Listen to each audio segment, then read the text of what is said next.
Welcome to another teacher talk session tonight. And tonight we are having another educator from different part of the world. And tonight we are having learning development specialist and AI integration. And also former EAP instructor İlkem Kayıcan Dipcin is going to be our guest tonight, and from Holland. When she comes, we are going to start our live session with her.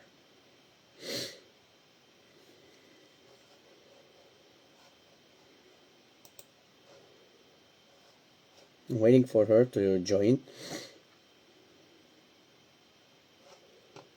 Yes.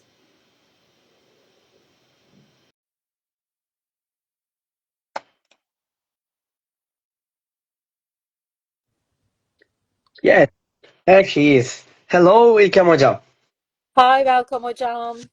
It's good to see you. And before starting it, I would like to say thank you very much for accepting my invitation and being our guest tonight for Teacher Talks 239th session. It's a great honor to have you tonight.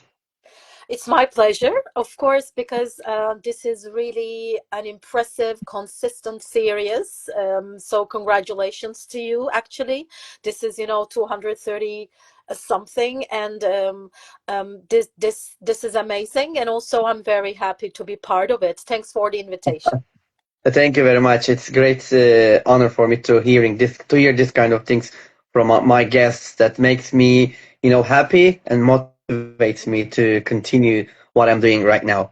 All right. So as you know that educators are always busy. So I'm sure that you are very busy. So I don't want to take a lot of time from you. So if you're ready, can we start?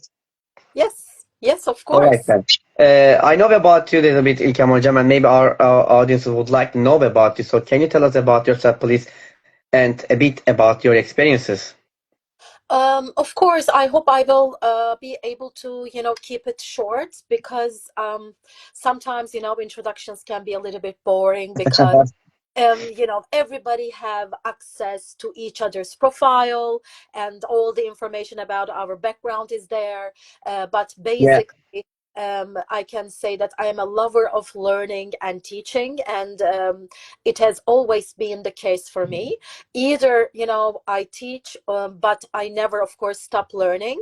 I started teaching English. I think it was like 15 plus years ago, and then I felt that my passion is to teach English as an academic skill, or integrated with academic skills. So after I completed my master's, uh-huh. um, I went on teaching in university level.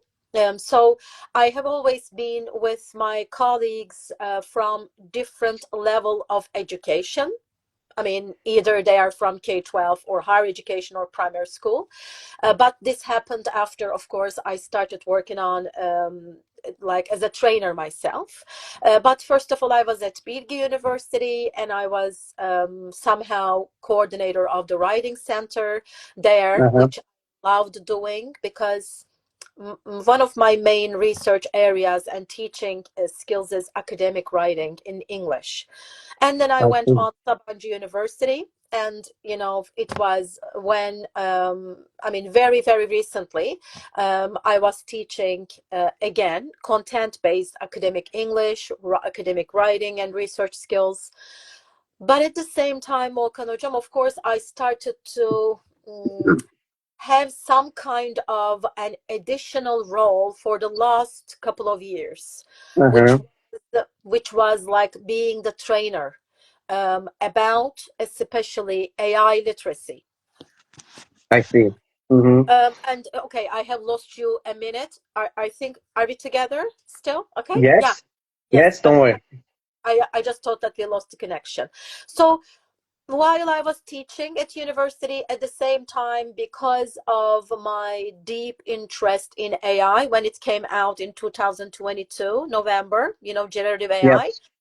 I just started to spend day and night to understand generative AI, how it could be integrated ethically and responsibly into learning. But it could be any learning, like adult learning, professional I see. learning, and English learning.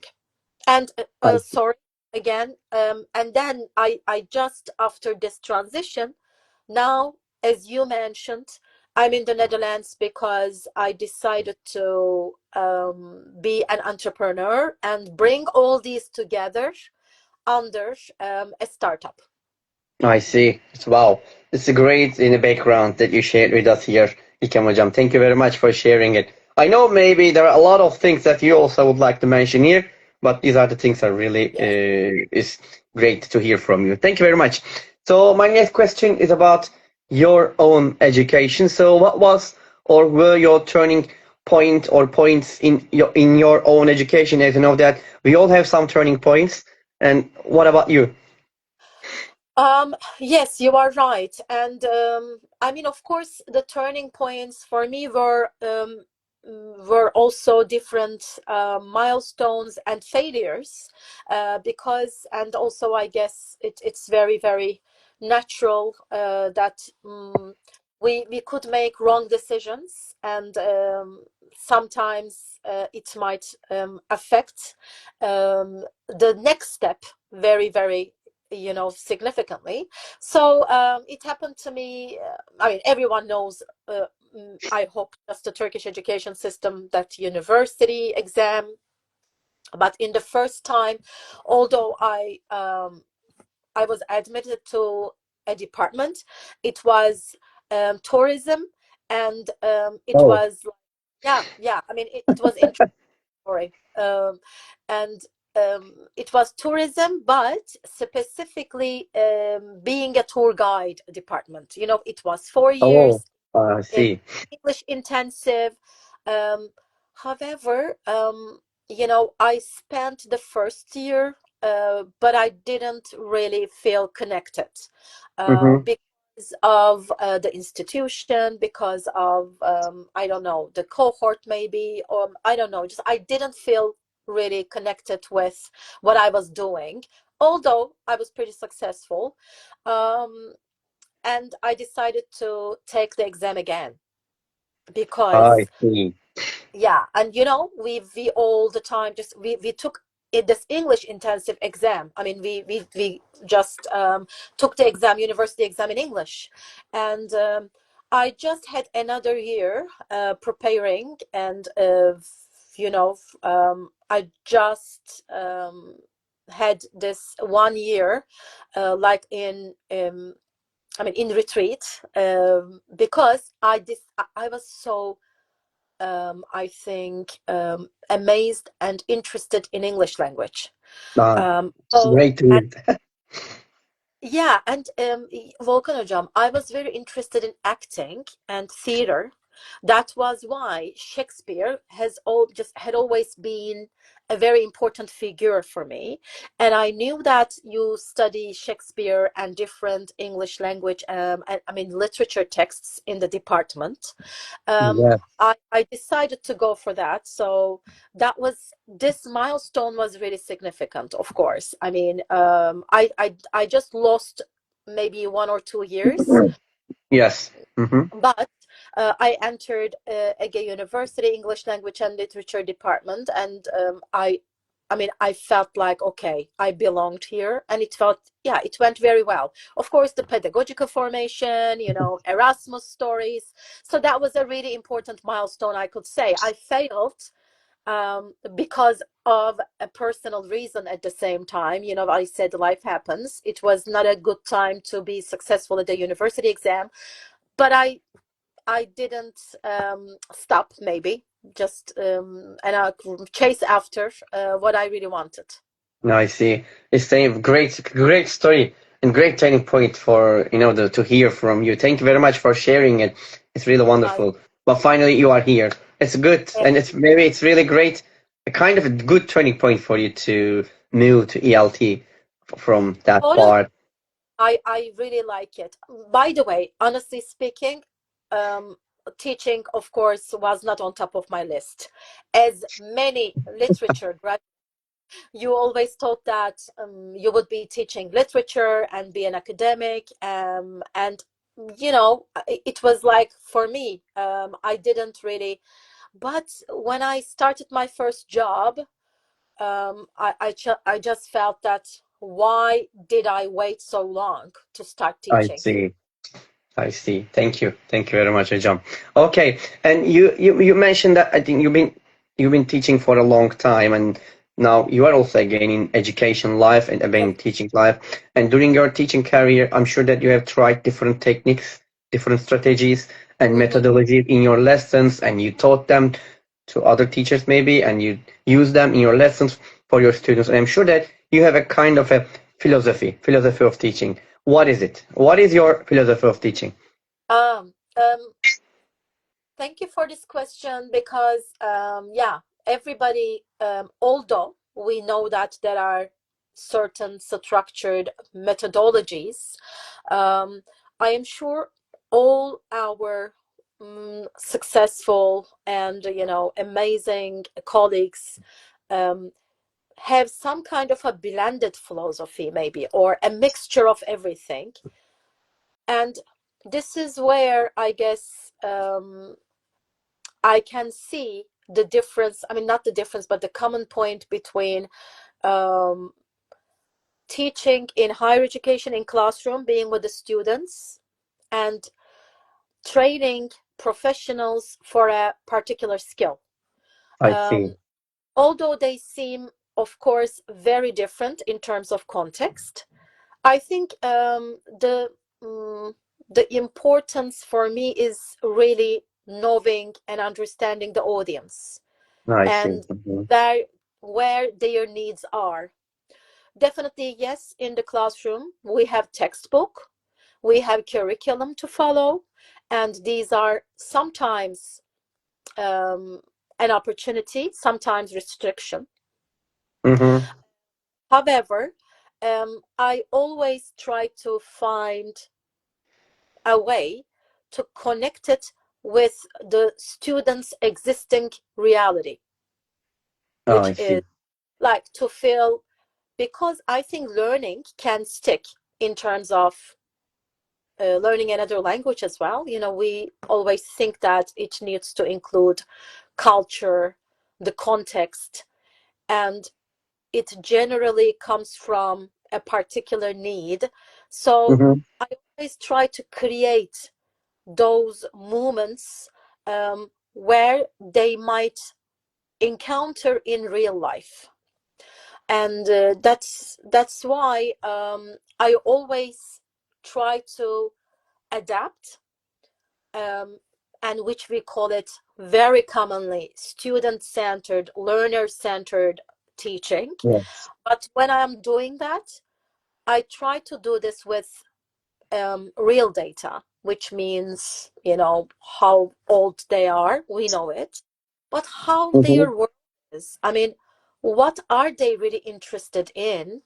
And what are the realities of their lives so that I can connect the existing content with their interest and maybe their challenges so that the learning can become more meaningful and it can be long lasting.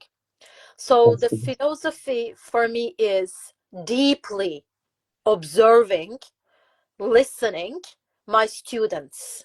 I Um, see. and of course, if I have time, um, maybe exploiting the material and making it a little bit more engaged and meaningful for them to complete the learning process. I mean, and make it, yeah, as I say, making it stick. Mm-hmm. I see. Okay. Thank you. Thank you very much, Hujam.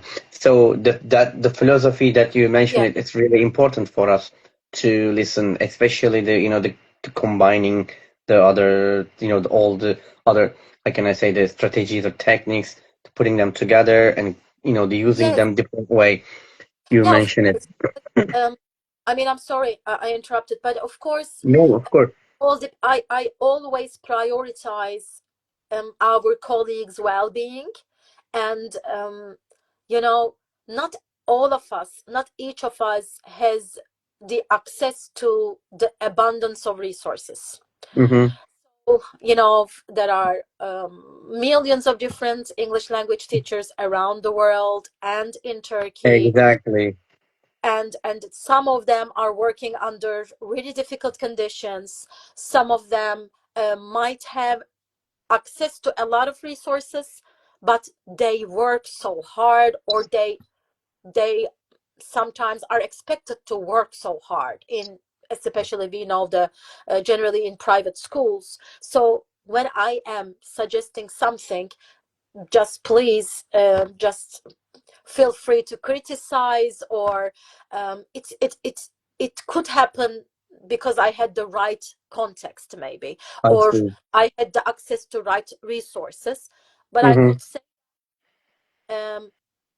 time is really important. I mean, people or the student, let me say, the teachers need Yes. to Mm-hmm. be given that time to be creative, or they needed to, I mean, they need to be given the correct and maybe available resources, so that I think they can um, activate that creativity, and the right, you know, because the right methodology is not always the one that's written in the books, Exactly. Mm-hmm. because you might just have 40 plus students in the classroom and you need to complete one unit, you know, in 2 days. So You are right. You are right. You're definitely you are right, hocam. So sometimes the reality push us to use other things. yeah, Exactly. so yeah, in that case, Volkan Hocam, I just want to say all our colleagues over there, just I know those, and actually, um, they are amazing people because they try so hard, and please, just I kindly ask them, never feel that they are doing less. Actually, they try all the time, they try to do their best among everything. I see. I got it. Thank you. Thank you very much, hocam, for sharing all these ideas with us here. They are all really precious for us. Thank you. Okay, so you know that İlkem hocam, we educators, they all have different stories, and we all have different stories in our life. Sometimes we have good stories, of course, and sometimes we have bad stories, and of course we have some failed ones, and of course we have some good stories and success stories. So we would like to hear one or maybe two success stories of yours. I'm sure you have with a very experienced one. But we would like to hear if you have something inspirational. Thank you very much. I mean, thank you very much for asking this question, because, Volkan Hocam, I have been thinking about this question for the last couple of months. Why? As I say, I came here because I wanted to have my own idea become real as a product. And I have been working on an AI powered corporate training design platform. I mean, it's so, you know, different AI tools and products that help others, especially, you know, teachers, to create learning courses and etc. I just saw I today see. you also shared, you know, 50 of them today, I know, but mine is for professionals. And what I mean is, it's not about a product, it's about entrepreneurship and being a startup owner. Because I frequently go to networking events, where, you know, like in our context, it could be conferences, or it could be some panels that people share their experience, or mostly talk about the current disruption of AI in the world. But they also always tell these success stories. For example, how their startup was nothing, I see. but now they are making hundreds thousands of euros. And actually, the formula is very clear there. The formula is there, and it's not about only the formula. I mean, you need to find a problem, You need to, in startup business, you know, you need to find a problem, and that problem really needs to be pain for some people, and you should find a solution for this problem, you know, so that people want to have your product. I see. For some people, the rest is a little bit about resilience, maybe not giving up, creativity, accessing Uh-huh. right sources, networking, and luck. So sorry it took so long, but for me, um, I mean, maybe hearing my success story might be a little bit very personal and might not really contribute to others people's lives. So what I think is, while I was doing the job, for example, um, and I remember it was not a success story, but but I I see. maybe slightly made it into something, you know, a plot twist. Let me say Mm-hmm. that's the plot twist in this. But um, so it's like, I think I I'll say that when I started teaching at higher education, and there were other people who already were experienced in teaching. For example, they knew all the pedagogical methodologies, and although we were almost the same age, they had the experience, I think, because they studied English teaching. You know, they just finished this teaching faculty. But mine was a literature department, and I then continued to cultural studies because I'm very interested in sociology and culture and how language is integrated with those. Um, and I was a little bit, you know, less confident, and also I didn't know a lot about these pedagogical methodologies and books, because I completed pedagogical training as kind of a, you know, supplementary study. It I was see. not my, you know, it was not my faculty. And a couple of times, while we were in the group work, because we were in the teacher, that was almost my second year in teaching, and maybe the first month at my first serious position, teaching English as an academic, you know, I mean, in academic context. And I was sometimes really felt less confident and even looked down upon, just because I didn't know enough pedagogical methodologies or something. Mm-hmm. Um, and I remember I really felt so bad in one of the group studies, because um, it was not in my maybe toolbox, or just it was not in my background that I didn't know the things that I should know, generally because I was a hardworking student, and whatever needed to be known, just I studied for them and I knew them. You knew that. But in this case, it was not.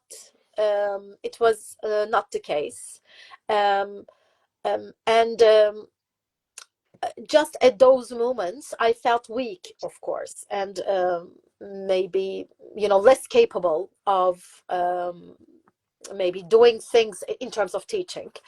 Uh-huh. And then of course, that for me the impact was not giving up, but understanding my reality. Just actually actually they were right.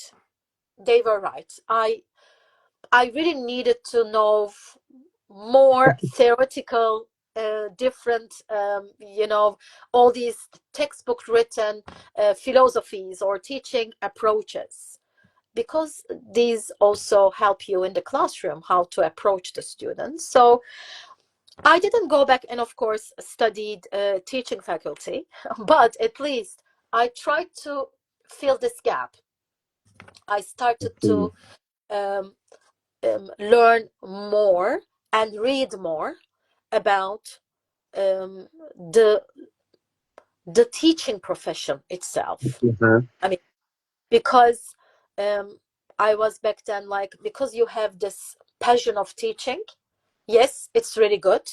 You have this, I think, motivation in you, or this kindle, or the spark in you.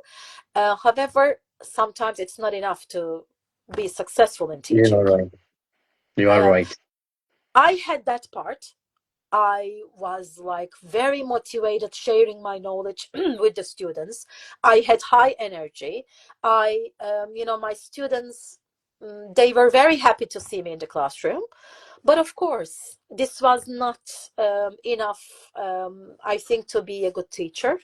So from that period, I mean, I just, yeah, understood the fact that I needed to work more on my teaching background, not in terms of practice, theory.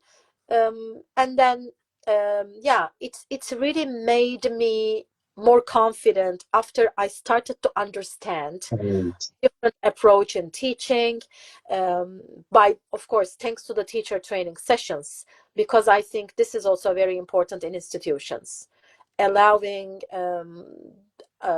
teachers to develop themselves in terms That's of time and resources.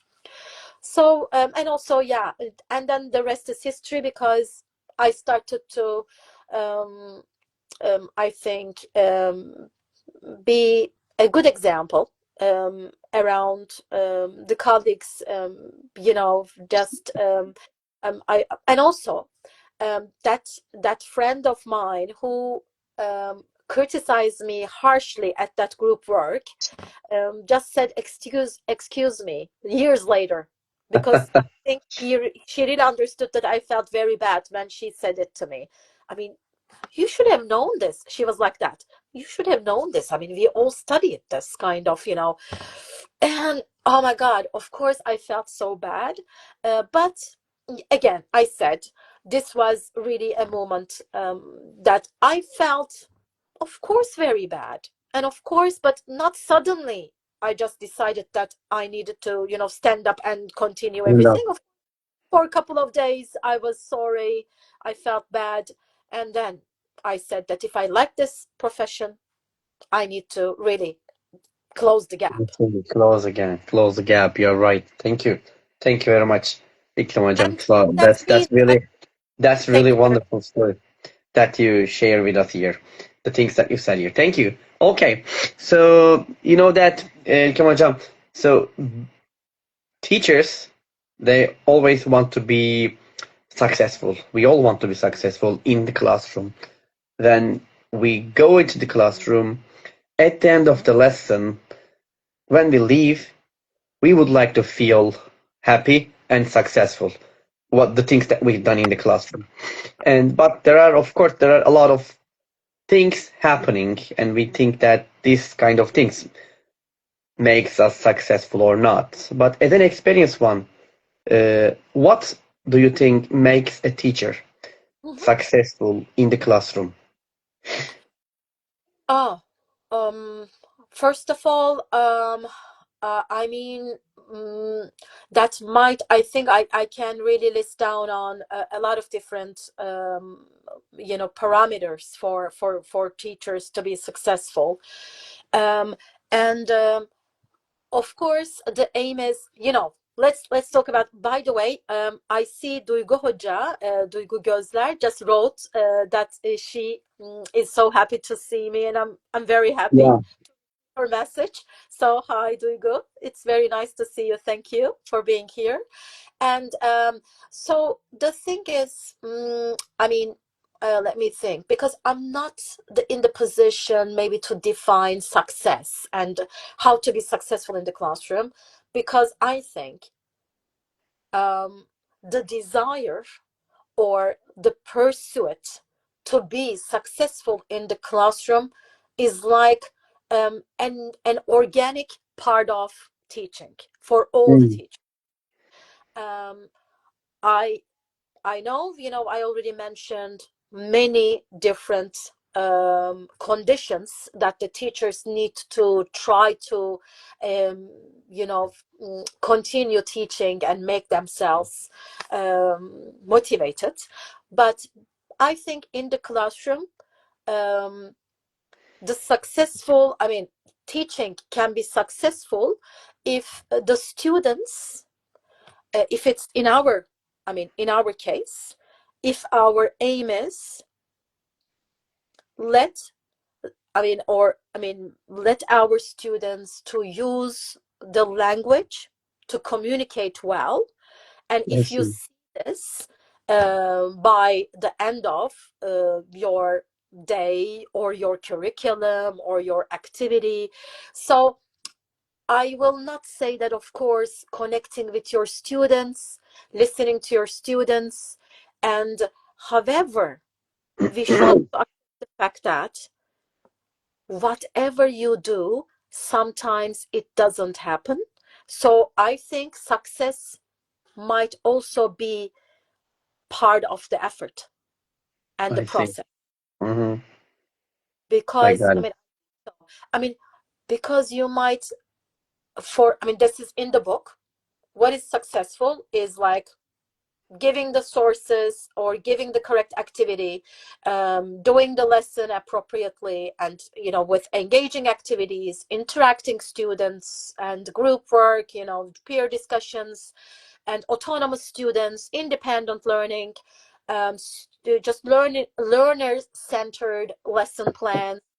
These are all like they are defined by superiors or whoever just really spent years and years in this business or in this profession. Mm-hmm. Sorry, but I think success is definitely a relative term, and it depends on the context.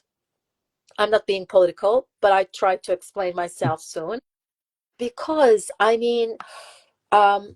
if you are really working under pressure with limited sources, I think being successful is ending the term, maybe, even even completing the semester with the necessary objectives, and you are alive and not burn out. I think this is also Right. success. That's also But success. yeah, I think so.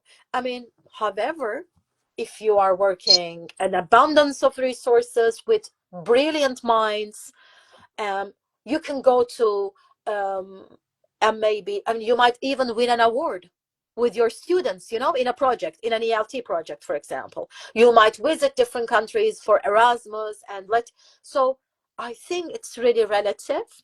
And so for me, success, as I say, is very relative, and it's the feeling that the teacher and the students mutually have in the process, because one step at a time sometimes might be successful for the students, because it depends on your audience. I see. And I remember my colleagues who are teaching the repeaters, for example, Uh-huh. they are A2 level, and they might be A2 level for 2-3 different modules. Still they are A2, or maybe B1 later. But if you let's say you feel if you find that connection with the students and allow them at least to learn a couple of more vocabulary, or maybe improve their reading a little bit more, and maybe even seeing them caring about their own learning by Yes. being autonomous learners, this might be your success. So I think, but it always starts with the students, and listening to students and connection with the students. If you can, I think that solves many things. That's all missing. Okay. I see. Thank you. Thank you very much, Hocam. And there's a comment from Heidi. She says that's a very pragmatic and realistic answer to what success is, she says. Thank you. Okay, I hope this is something a compliment. Yeah, I mean, I think because it's a kind of a compliment she's making yeah, me. because yeah, I mean, and also I don't see myself at a position to define, success and I mean, who can be successful in the classroom, because um, I have got awards, and um, the most of the reasons, uh, I think, honestly speaking, it was because um, I tried my best to understand the students, Uh-huh. how they were trying to learn while they are trying to do any other different things in their, going on in their lives. I mean, for me, I don't know, just that was something I guess I liked doing with anyone. Empathy, um, and trying to, yes, understand the pains, and the maybe the pains, and also the nice parts, okay, what they like about life. Lot And so, about that. yeah, I mean, that's the connection with the students, I guess. And I always say it in my mind, like this. I um it was a little bit, and all it depends on the teacher, hocam, I guess, but Yes. I am not afraid of being close to my students. I am not afraid of the fact that they would, maybe pass a boundary, because I always feel that they know my position. And there was this saying, we are not friends, but I want to be friendly. I see. We are not That's the friends, case. but yeah, I don't want to, be also so distant from them. I try to be, yeah, one of the people who listens and understands them. So this is Mm-hmm. one part of success for me, One of of what course. I see. Thank you. Thank you for sharing, Kim Hocam. Thank you very much. And okay Right. then. So we let's move to another question then. Hmm. So you know that before starting this career, this job, I'm sure that like all of us, all the teachers, that they have got a kind of a classroom shape, kind of maybe dream classroom in their mind. Okay, when I go into my classroom, or maybe there will be this, there will be that, or in my classroom I will have this, I will have that, and this, and that, something like that. But sometimes the reality is not like that. That when they go into the classroom, they face a lot of difficulties or challenging situations. But if they are lucky, they probably have a wonderful class design or something like that. And as an experienced one, hocam, of course, you have also in your mind a kind of a dream classroom. If you could design it with unlimited resources, what would it look like? That's a great that's a great question. And actually, after AI also, I started to think a lot about, what would be learning like from now on, or what would be like English teaching and learning like. And probably dream classroom, for me, is like, where everyone really contributes and collaborates into the process of learning. Learning. Uh, like, and they have, of course, it depends on us, because psychological safety, I forgot to say that, I think it's so much important, I guess, this creating this safe environment where students can definitely have the freedom to make mistakes and Uh-huh. to share. um, but of course, I know that there's a reality like classroom management.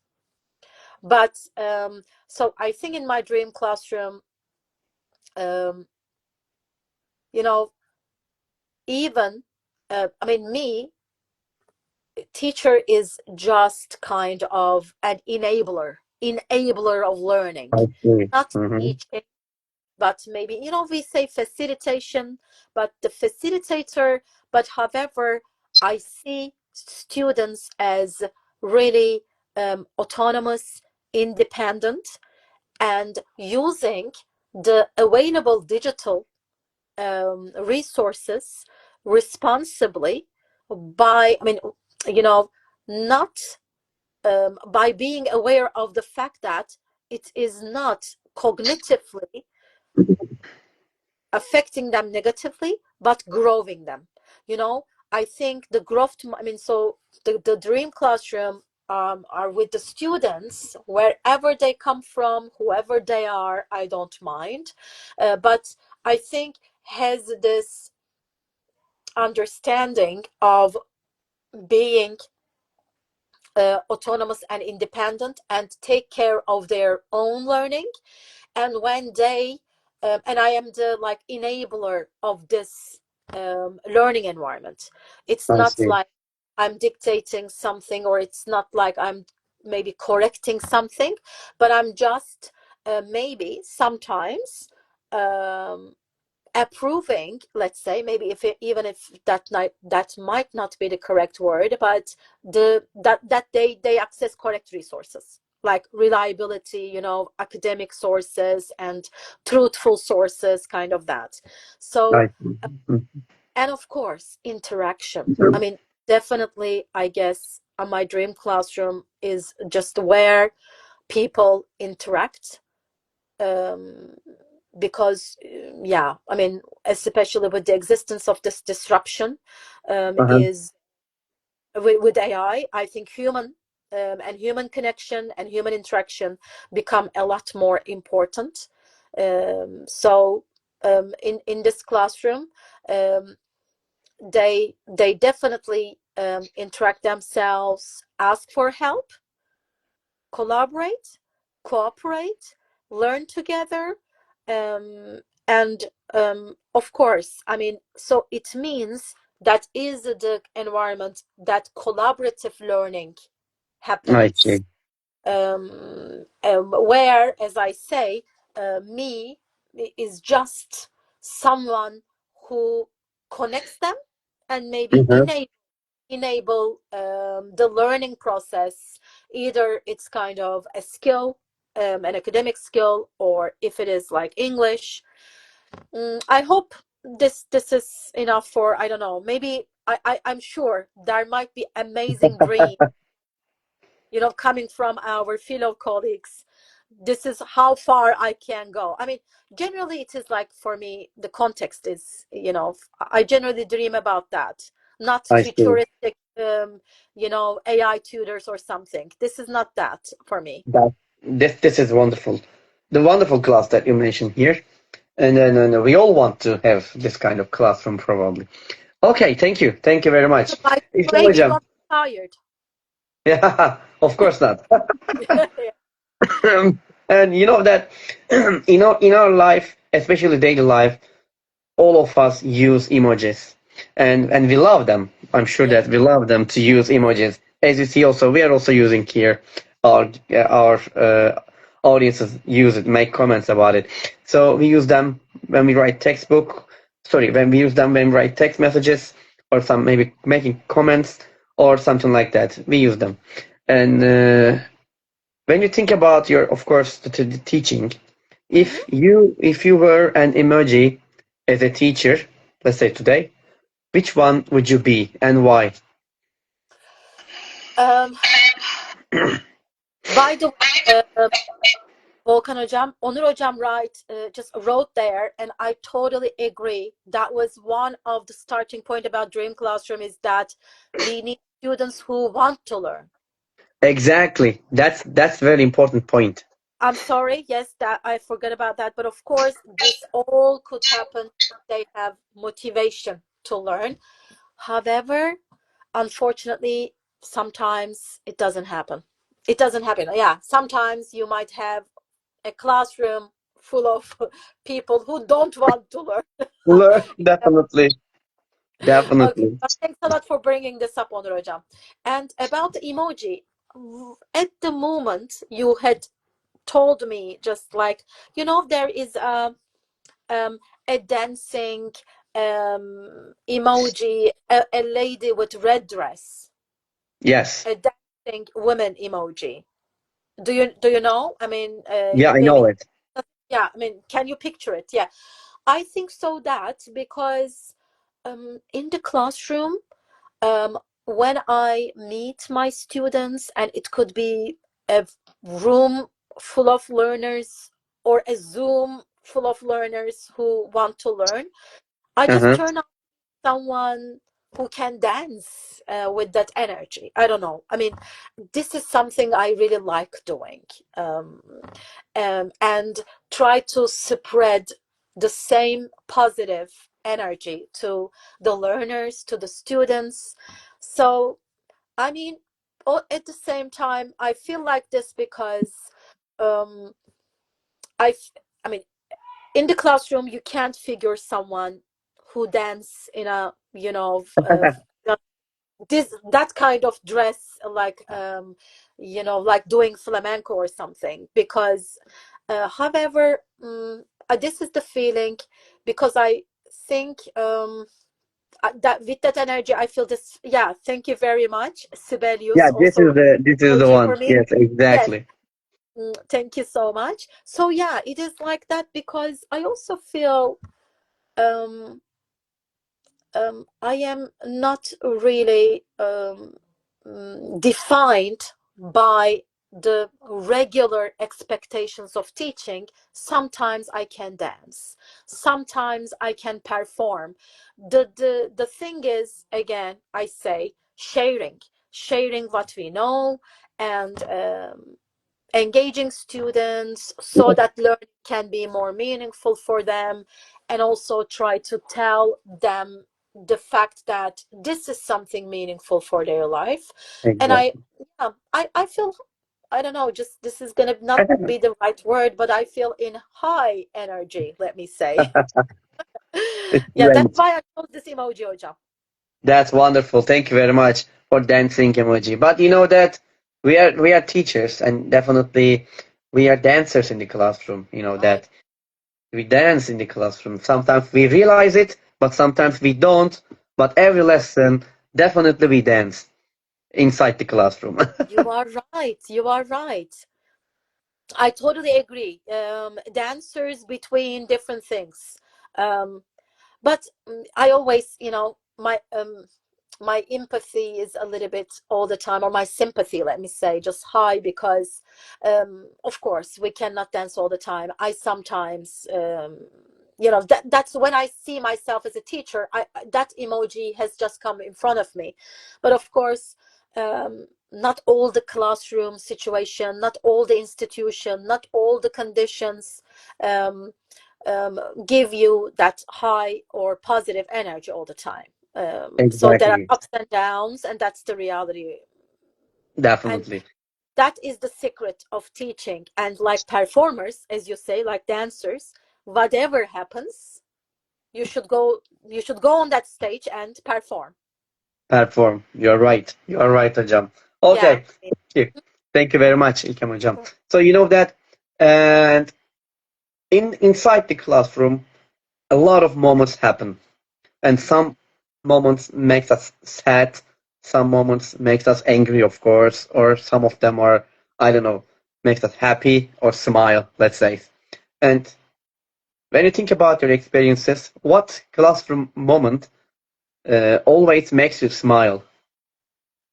Hmm. Okay. I mean, yeah, I can. That's really. I mean, there are a lot. There are a lot because um, I love humor, and I try to create an environment that my students also can make jokes, and we laugh together. And I all the time try to add some humor or fun in whatever resource I share with them. But it was like, that was this moment I never and ever forget. It was my first time teaching, like in ancient times, you know.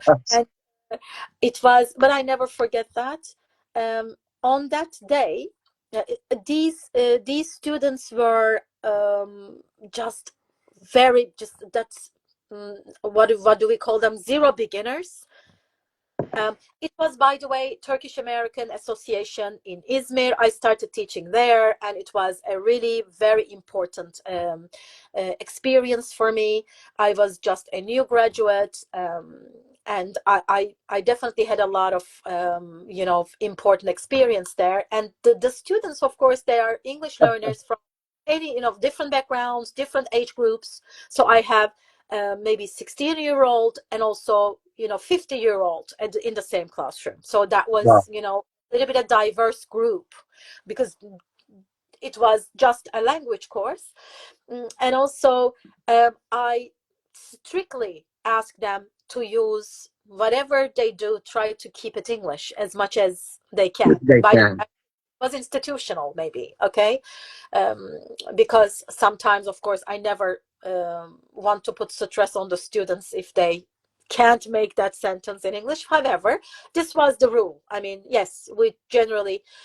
And on that day, I bought something new, and I forgot the label. Mm-hmm. It was hanging there, and I was writing in the classroom. And I just forgot it. I don't remember. And I mean, it happened maybe twice in my life, and one of them was like that. Because I started the day early, and I was writing in the classroom, doing activities, and one of the students say, teacher, ticket. And because he doesn't know the meaning of etiquette. Yani etiquette kaldı. But and as he knows that he couldn't use Turkish because he needs to keep English, he tried to tell me that there was a label, hanging from my t-shirt. He was saying ticket. There was ticket there. And I realized that it was the label of the t-shirt that I forgot to cut. But we laughed a lot, of course, because later on he, of course, became fluent and he continued to learn English. But um, you know, you might have a lot of different nice moments, and then I didn't have the chance to teach beginners all the time later. That was a I very see. nice. So you asked something like this, hocam, right? Yeah, Does it sure, count sure. as a nice Of memory? course. Ah, No, okay. of course, it's like a I memory, of course. Okay, I hope. I mean, there were a lot of different, of course, moments, but this was really fun in terms of English, about trying to, learning a language, because you can't know. And, it is so interesting. Now I'm in the middle of um, understanding or learning a new language. Actually, Uh-huh. I am not studying it at the moment, but I have been hearing one of the most difficult languages in the world, which is Dutch. And oh my God, I mean, I respect my students, of course. I respect them more than anything else. But they were Right. trying to do, especially after, 40 plus years old, if you start hearing a different language and want to learn it very much, but still can't understand anything, oh God, it is really challenging. So I Challenging. sometimes it might be really nice to see that what they are trying to do is really, really difficult. That's a nice moment. And another comment here, I think false Yeah, friends are fun in the classroom at times, learning moments. yeah, yeah. Exactly. All right. Totally. So, İlkem Hocam, we were talking about the classroom situations, but you know that educated teachers, we love talking a lot inside the classrooms, and we use some sentences, but we repeat ourselves that we don't realize it that we repeat it, and we're using a lot of time inside the classrooms. And if when you remember, in your experience, of course, and what is the most common sentence you say in classroom, if you have, and if you Uh, remember? Okay, of course, I remember something, but of course, it would be a lot more wiser to ask my students. Probably they were definitely, um, I think, imitating just what I was doing in the classroom. But do you know what I mean? Or something like that, maybe. I mean, do you know what I mean? Or, maybe have I made myself clear? Also, I don't know where this comes from, but definitely this comes from translation probably. Uh, Anlatabildim mi? You know? Yes, It's like, exactly. I made yeah, my clear. yes. Have I myself clear? Is this, have I made myself clear? You know, of course, it is like a weird way of translating anlatabildim mi? Because I definitely know that I shouldn't ask anladınız mı? You know, do you understand? That Yeah. is one of the worst questions to ask when you are teaching, because everybody would go like, yeah, Uh-huh. although they Yes, of understand. course. Yeah. So I just, try to make it like, did I make it happen? Like, did I? But I uh, see. uh, maybe also in daily life, sometimes I'm communicating with other people, especially here in this new country, all the time in English, and it's still my second language, and you can never be sure if you are clear enough to the other person. So maybe that's why. I mean, do you know what I mean? So it's about real, really. It's, I think, being a control freak at the same time. So that means, do you understand what I'm Do you saying? Or understand? some confirmation from the I students. see. If Perfect. there were students here just listening to me, they can give examples, but also I will ask. Maybe that's a really good question. Thank you, Volkan Hocam. You're welcome. You're welcome. Thank you very much, Hocam. And what she says, I hear Turkish teachers saying most probably a Ah, lot. yeah, Ah. yes, Heidi. Probably. Oh my God, see? You said it.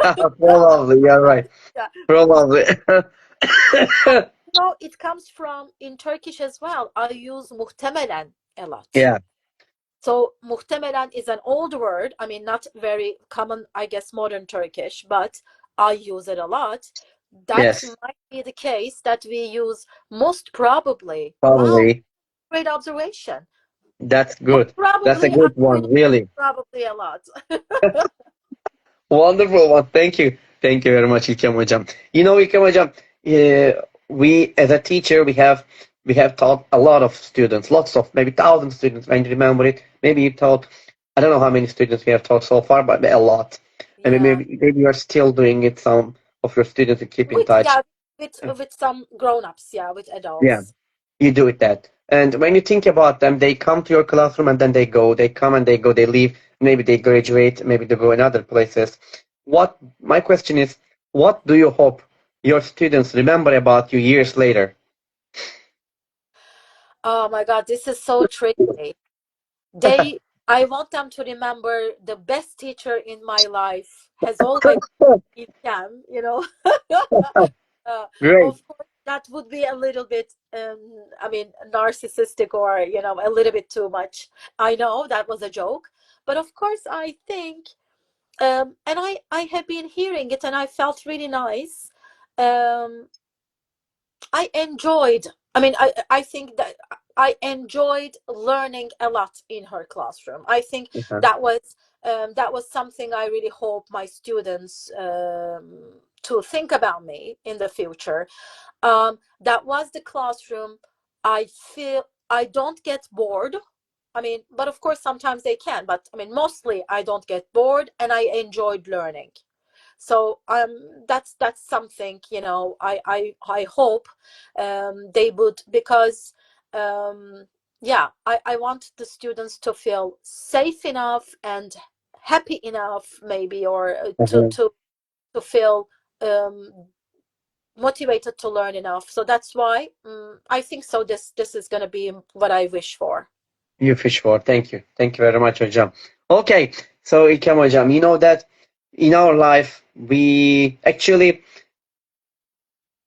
always when we start something or when we start something new, all right, we always want to follow uh follow a good people path, Mhm. all right, and successful people path. If they're the successful people, or if there's the inspired one, we always want to follow their path because they did something good. They did something useful for themselves and for other people Yeah, in their career, in their life. yeah.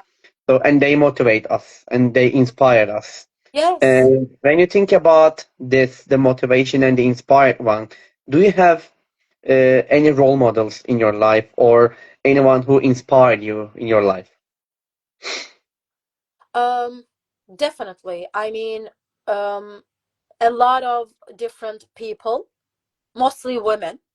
um, I had, of course, because of this, the historical disadvantage, I always appreciate and honor the successful success stories and maybe resilience stories, and survivor stories. I mean, stories of women who really try to make the most out of limited resources. But the first thing just came my mind, and I think I remember.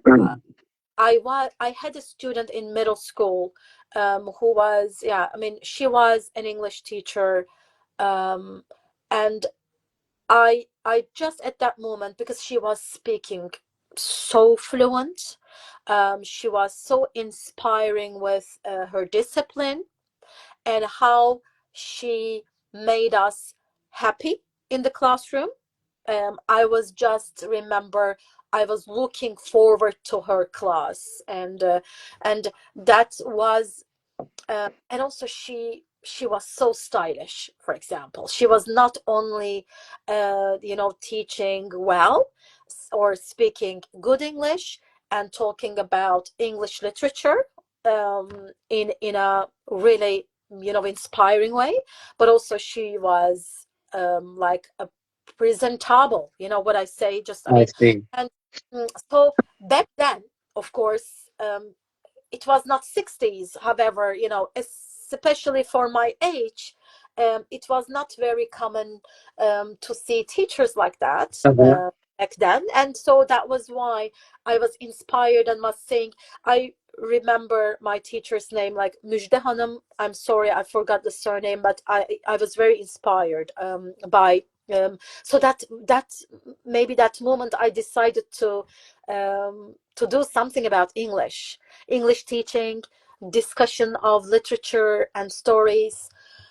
But of course, in the coming years, I had a lot of different teacher trainers, especially, Mm-hmm. who impacted my profession or my growth mindset, I see. my development a lot. And yeah, they were not only women, but of course they were men. So yeah, I mean, I think we can be inspired by um, anyone who work um, you know who work with good intentions, positively, and in humanistic ways, um, and try to share with others Others. without ego. I mean, we can be inspired by any person like this, I guess. It's they Correct. should they shouldn't be one Einstein or Marie Curie or big names all the time. I mean, I think so. For me, um, success and maybe being an inspirational person also needs to be, I mean, needs to spreading it, it's just I like see. spreading it to other people Mm-hmm. without time keeping it for yourself. So yeah, I mean, and I'm very lucky. I have met many colleagues like this in my life. Wonderful, wonderful, wonderful to hear that, hocam. Thank you very much, İlkem hocam, for My sharing pleasure. that with us. And you know that in our life we face a lot of challenging situations, and sometimes we try to deal with the problems. And and we try to find the solutions. But even if we try a lot of things, we cannot handle it or we cannot solve Yeah, the problem. And when that moment comes and we say on our own, probably, oh, I wish I could have kind of a superpower to use yeah, it. So I could easily fix the problem or I could easily change it what I want to do. And but of course, my question is going to be uh-huh. about education part with the Yeah, yeah, classroom especially. So if you could have one superpower to use it in the classroom, what would it be and how would it help you? I'm not talking about being a kind of a Thor, the lightning god, not yeah, like that, yes, yes, or a yes, Hulk to smash the classroom or something like that. yeah. It's your choice. So what about you? So that means I can have a superpower in the Yes. classroom, right? Yes. In the classroom that might help me. Um, okay. And I think it might be um um I mean I'm thinking about just not being I mean because I think it's a superpower, being in the present all the time without maybe like being stuck in the previous moments, like all the I see. time, being present and maybe um, avoiding, because I sometimes read the emotions too much of the students. I mean, like I can feel that someone is unhappy. I can feel that the other one is like distracted and maybe just zoning out while I'm, and I I see. can see everyone and I feel this, but of course I continue, but I think it's just being in the present all the time, being I mean, I don't know, it's kind of a superpower for me. um I mean, I think just that's what I I have see. thought of at the moment. Can you give an example? Do you have any really superpowers to have in the classroom?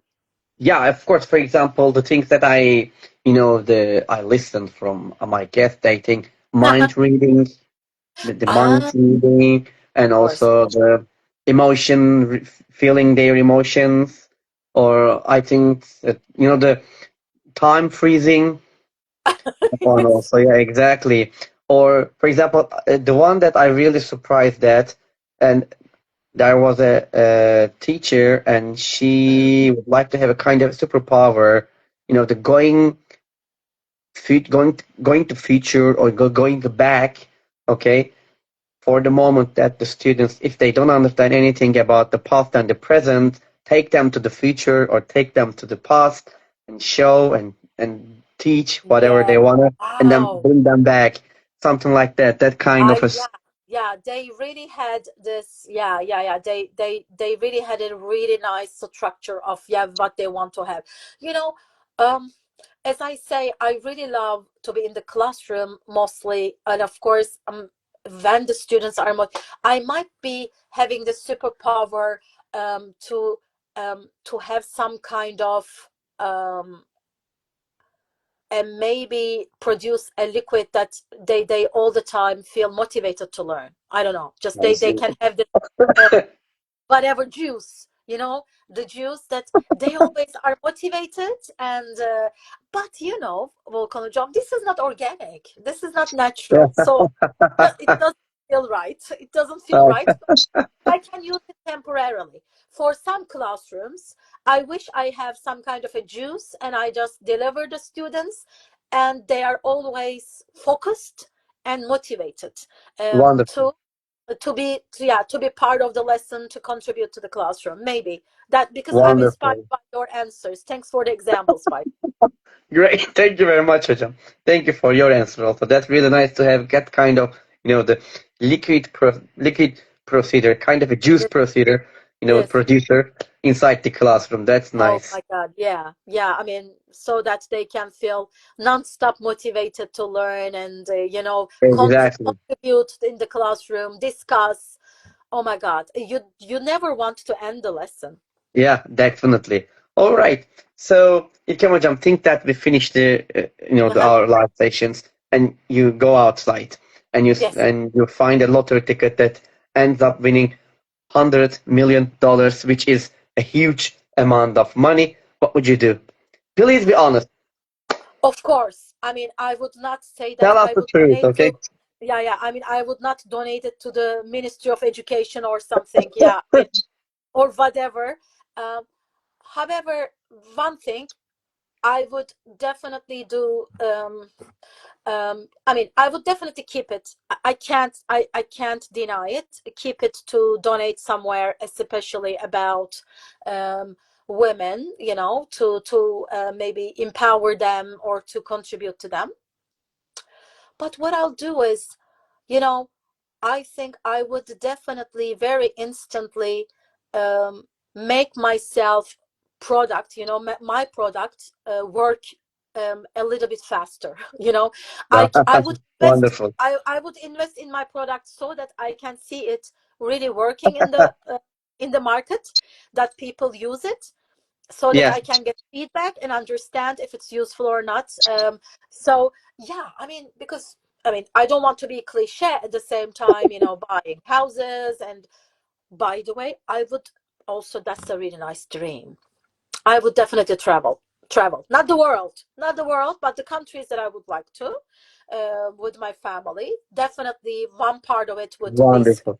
traveling, because traveling is, again, I feel that it's definitely growing your vision, and learning more, because I say that's love of learning. I'm a lover of learning, and seeing different countries, people, and also, again, I definitely invest in my own startup. I see. Wonderful. Oh, thank Wonderful. you very You will much. use the money for good purposes. Great. Yes, of course, I will do my Definitely. best.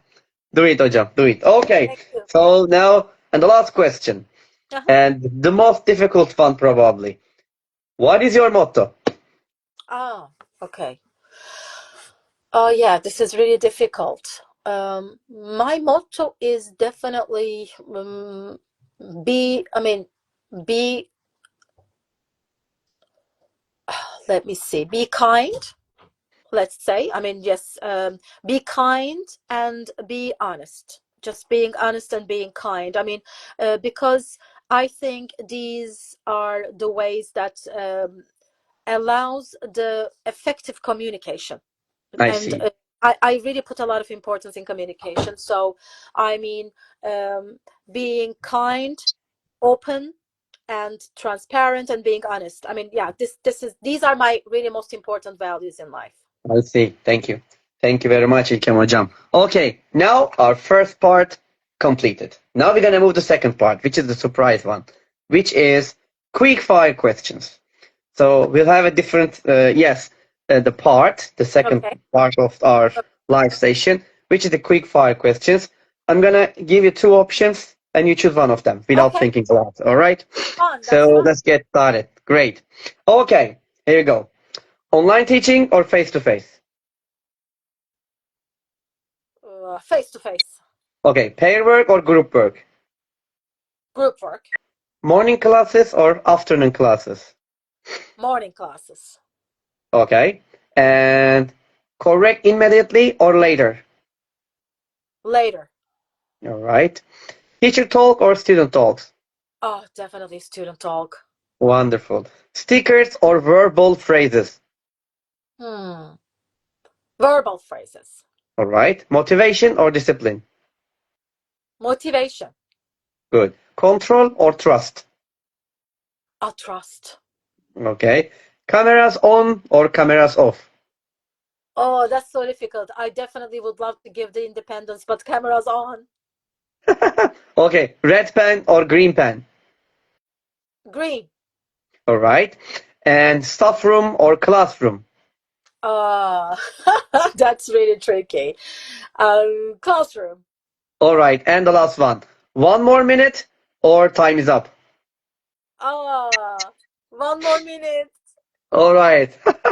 Good. Thank you. Now that's all my questions. I ask all my Okay, questions that's, and yeah, wonderful. Okay. Okay, İlkem hocam. So you know that this was lovely. before thank you. And before ending our live session, would you like to say anything else, any advice, any suggestions to our audience?